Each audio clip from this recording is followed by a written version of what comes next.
Em nome do Pai, do Filho e do Espírito Santo.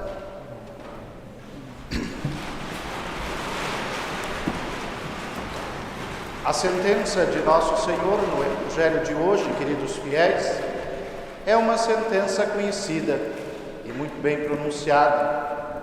Dai a César o que é de César e a Deus o que é de Deus.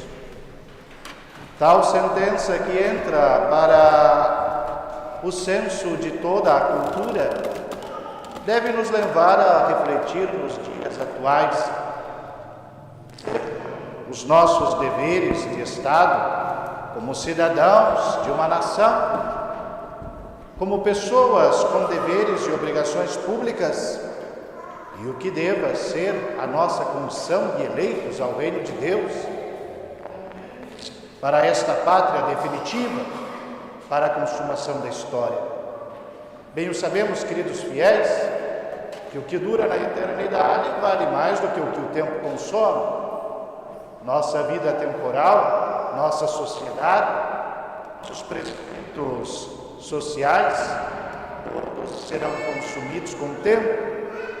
Agora o fim último de nossas almas, nosso destino em eternidade, tal coisa vale muito mais, porque não passa, uma sentença perpétua. Olhemos cá e vejamos com atenção o dilema que a Mãe Igreja vive. Estamos no tempo, postos no mundo, entre os do mundo, mas não somos nem do tempo, nem do mundo, nem membros da cultura mundana. De fato, nossa eleição nos faz distintos de tudo que nos cerca.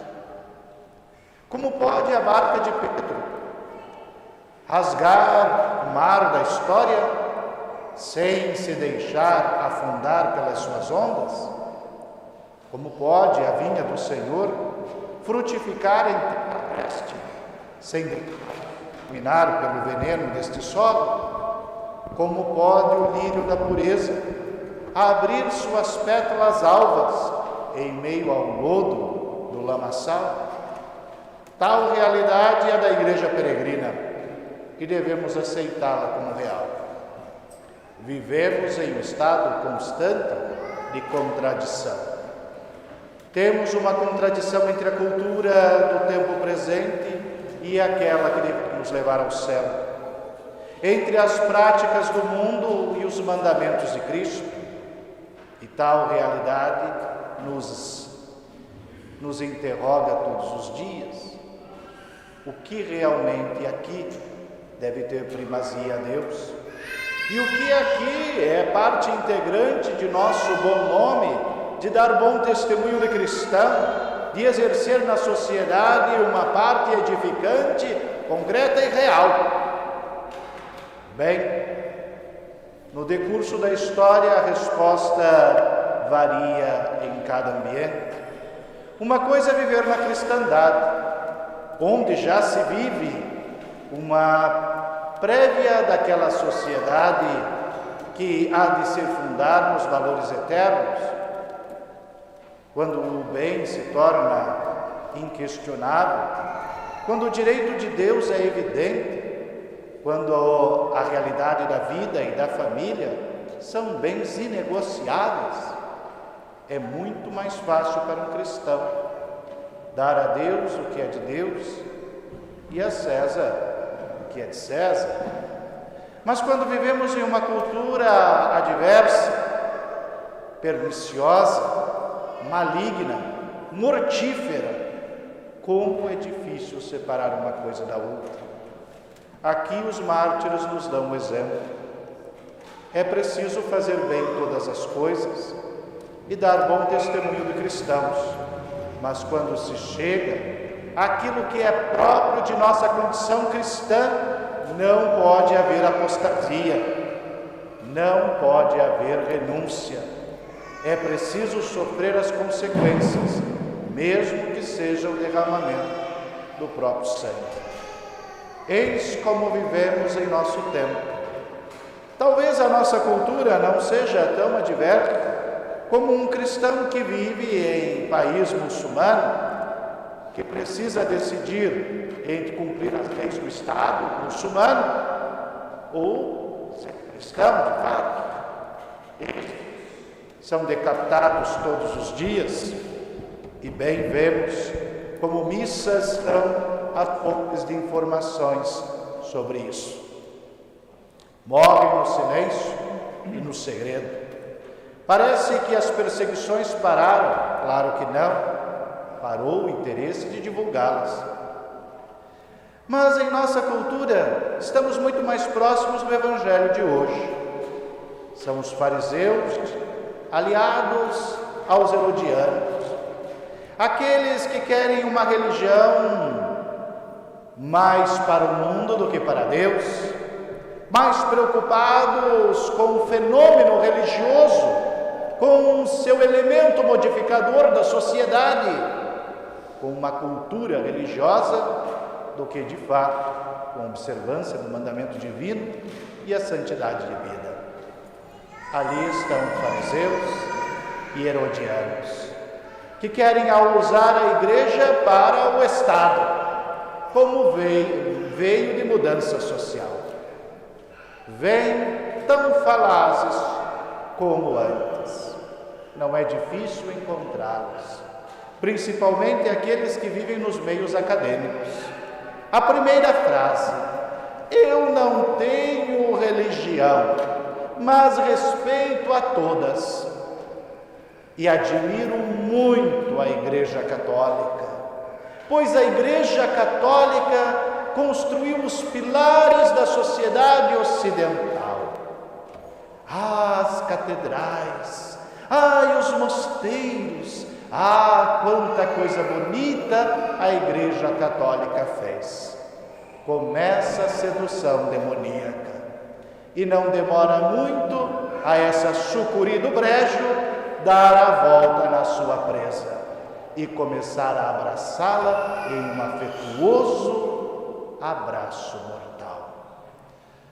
Aqui, queridos fiéis, vem aquela relativização, mas hoje a cultura mudou. A igreja que tanto fez em um passado não pode se apegar a culturas que eram meramente sociais.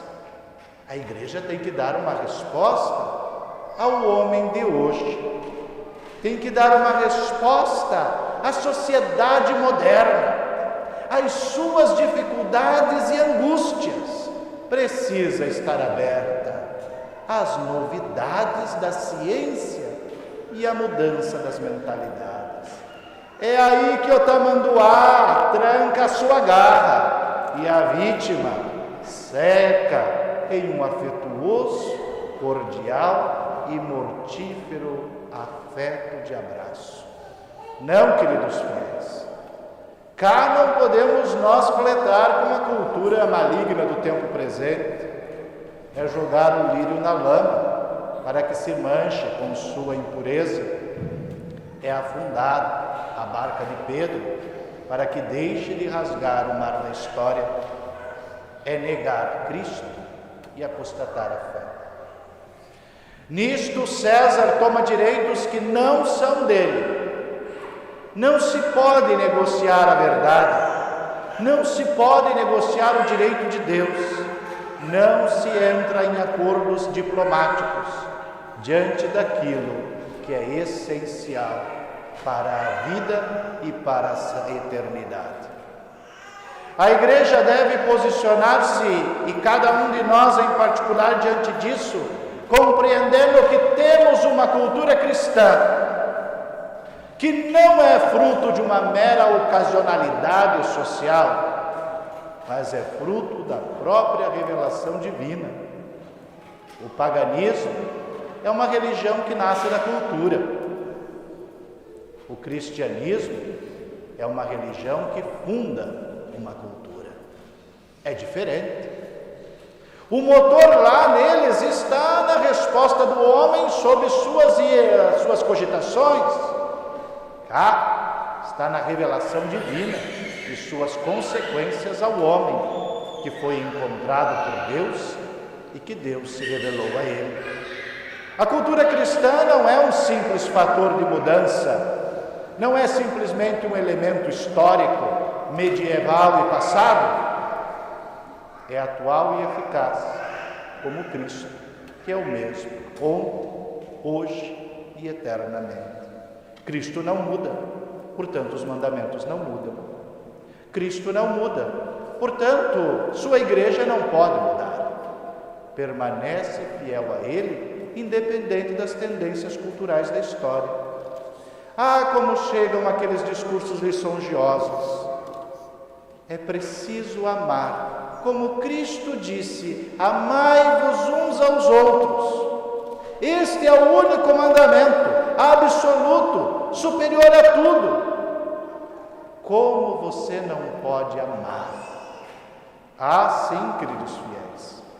Amar é mandamento divino. Ser conivente com o diabo é burrice. Amor e conivência não são a mesma coisa. O amor denuncia, corrige, coloca em ponto certo. Agora, as doenças afetivas são aquelas que fazem olhos cegos ao defeito alheio, ao risco de perdição de uma alma. Todos estes se fazem cúmplices, porque são coniventes. Na sociedade em que estamos, em que em nome do amor, da igualdade, do respeito, devemos suportar todas as formas de ideologias e absurdos irracionais que nos chegam em novidade dia a dia. Ah, tenho uma novidade para vocês. Esta vocês vão gostar. Crianças, por favor, fechem os ouvidos, porque o padre vai dizer uma palavra feia. Agora existe uma militância extremamente indignada com a violência alimentar.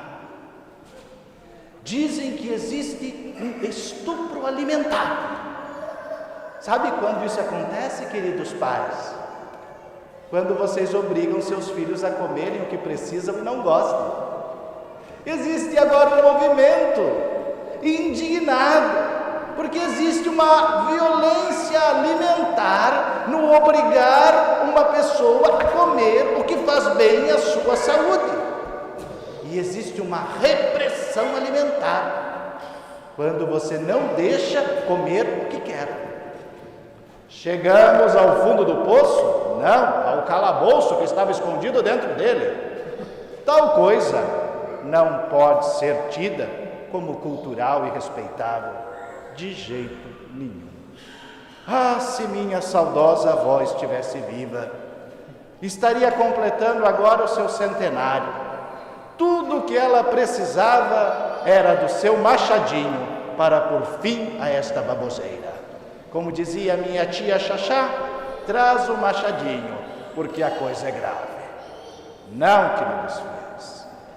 É preciso que os pais olhem para esta cultura não com uma inocência estúpida, mas com a mesma esperteza que Cristo nos mandou ter, antevendo as consequências do mal, antes que ele seja inoculado nas veias da sociedade. É preciso repelir da Casa Católica tais absurdos e trazer a verdade ao seu direito. É preciso que os pais se associem e não confiem mais numa simples educação pública, laica e ideológica. De jeito nenhum. É preciso que a sociedade cristã se reestruture em organizações que lhe garantam o direito de pensar e agir, de ensinar e rezar, de casar-se e dar-se em casamento, de eleger uma vocação e vivê-la. É preciso que criemos estruturas que combatam os abusos de César, que querem roubar o que é patrimônio divino. A cultura não está em ordem para ser vendida. A verdade não está para ser negociada. Dai sim o que é de César, a César, o imposto, dai-lhe a obediência às leis civis, dai-lhe a ordem das coisas, mas não lhes deem os seus filhos, nem as suas almas. Tal coisa é absurdo e insano. Que o Senhor nos dê a graça de que nessa geração também possamos superar as provas e as tentações que Satanás arma contra a sua igreja. Louvado seja nosso Senhor Jesus Cristo.